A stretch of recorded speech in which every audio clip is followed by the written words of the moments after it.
Hey guys, welcome back to a YouTube video of mine, and today we're going to be doing transfer talk. It's again been quite a busy week in terms of transfers, so I thought I'd cover it all in one video.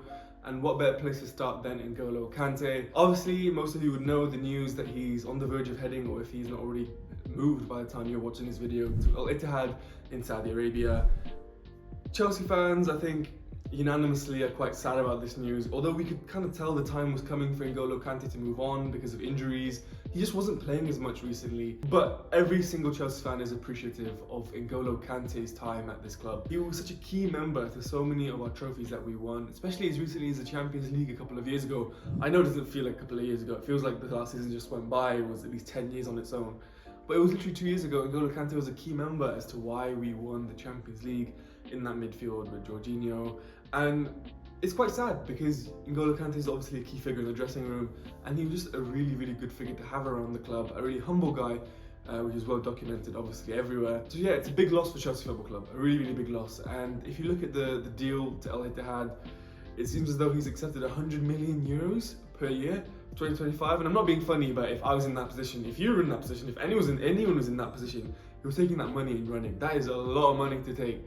And at the point of his career where he's obviously more injury prone, not playing as much, anyone would take that deal to go to Saudi Arabia. I mean, Al Ittihad owners, anyone to do with Al Ittihad, if you're watching this video and you need a fan, a club, a supporter to tweet about your games, DM me on Twitter or literally just message me by email or whatever, anywhere. I will happily tweet about your club if you're going to pay me money. But yeah, I mean, N'Golo Kante, great servant to this football club. I think he will go down as a Chelsea legend personally, just simply because of the impact he's had on this football club at the time he was here.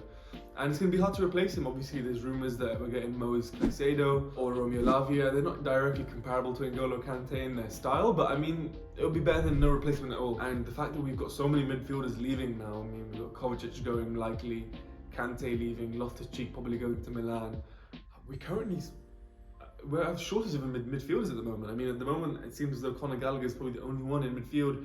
So we probably need to invest in that before we go forward, because I do not want to be seeing first game of the season just Conor Gallagher on his own in midfield. But moving on from N'Golo Kante, we're going to discuss Levi Colwill.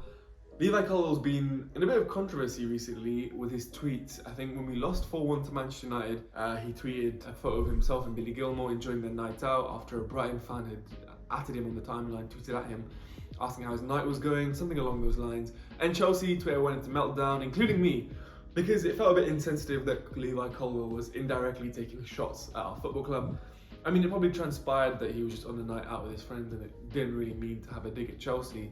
But I think a lot of Chelsea fans were already upset at the time, and in the heat of the moment, we were all very upset with Levi Colwill. And now rumours are coming out that Levi Colwill has been, it could be going to stay permanently in Brighton if Brighton's offer of £40 million is accepted by Chelsea. Now, let me get this straight. I think Levi Colwill should stay at Chelsea, because Levi Colwill is a huge, huge talent. I mean, I can't admit to have watched him for a long amount of time or long periods of time, but he's a really good talent, obviously regarded really highly in the footballing world. And if we're accepting £40 million for him, we need a reality check, because Levi Colwill is not worth just 40 million.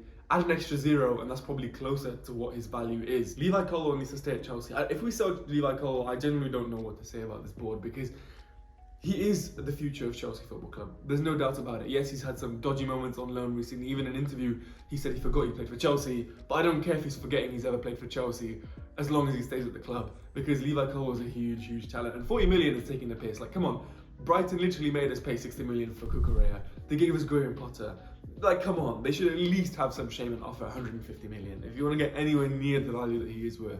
So let's hope Levi Colwill doesn't actually leave, because if he does, then I genuinely don't know what to say. I mean, yes, we have Badia Shield, who's actually very, very good and very, very underrated. I think his first season at the club was excellent and really commanding, but we need Levi Colwill in that defence. Like, I don't care what anyone says, we need Levi Colwill in that defence. So time will tell really what happens. I think Chelsea probably will reject the offer. We've been told that it's likely that the offer will be rejected, and that Chelsea are planning for him long term, which is really, really good news. I mean, Badia Shield's probably the only one really in competition with him, because they're both left-footed and they're playing on the same side. But Levi Colwill can even play left back, although I wouldn't really shoehorn him in a position he's not familiar with, personally. One more topic I do want to discuss though in this video is Neymar. I know everyone's going to say, oh, it's just clickbait. Neymar and these new stories about Neymar always come out in the summer windows to Chelsea, but this could be the ideal time to get Neymar into this football club. And I know some people might have differing views on Neymar at this point in his career. Some people think he's washed, he's finished. But it's Neymar Jr. I mean, similarly to what I said in my last video, does it make any sense? No, but it's Neymar Jr. Like, you can't turn down Neymar Jr. if he's being offered. I mean, we have Thiago Silva in the squad too, who's likely to convince him. And obviously these reports against Sky Sports tweeted it out, and I think some other journalists too. I'm not sure the reliability of this journalist, but he did tweet that Chelsea were interested in Neymar. I would take it within a heartbeat. Neymar is quality, regardless of what you think of him as a person or anything about him in general. He's going to make a difference to this Chelsea squad, which is actually quite inexperienced. We have youthful players. I mean, Noni Madueke, really good talent, young. Mudryk, insane talent, but young. Neymar could be the perfect blend. I mean, similar to, he gives me Hazard vibes in the fact that he's a bit experienced now, and he's obviously got that talent that, you know, you can't find anywhere else. Neymar's got a different talent, you know. I just think that he'd be a great addition, just simply for the fact that it's Neymar. I mean, any team, if you're going to come up against them and they know you have Neymar, the likelihood is they're going to be scared because it's Neymar. He can do anything within a flip like that, and then bam, he's either going to score or an assist. So I think bring Neymar in right now. I mean, I don't really think it's going to happen because it seems like a transfer which is really unrealistic, and that it's a FIFA transfer and that everyone talks about it every summer. Nothing comes of it. He stays at PSG. But I think now's the time. He's obviously not got the best relationships with Mbappe, if the rumours are to be believed. So I think it's a no-brainer, and I've seen mixed views on it, but I'm firmly on the side that we need to bring Neymar in right now, and he could help our title charge for next season. So yeah, I mean, time will tell what happens with Neymar. I mean, by the time you're watching this, there might be further updates on Neymar, but I just think we need to get him in right now. So let me know your thoughts in the comments on Neymar, Levi Colwill, and N'Golo Kante. Hopefully we'll have some more updates in the coming days about Caicedo and more midfield targets. And until then, I'm sure we'll get some other news as well. Like, this transfer window is moving like crazy. Benzema leaving, obviously, Real Madrid. So many things are happening. Ibra's retired. So every day there's news coming out, and I'll try my best to cover them all for you. And I'm also starting my career mode very soon. It'll probably be the video, I'll be streaming live either before this video or after this video, one of them, but it's starting very soon, and I'm hoping to remain consistent with the streams as well, so you can find me on YouTube. I think I'll be streaming live on YouTube. So make sure you subscribe, put your notifications on, and I'll see you guys next time. Take care.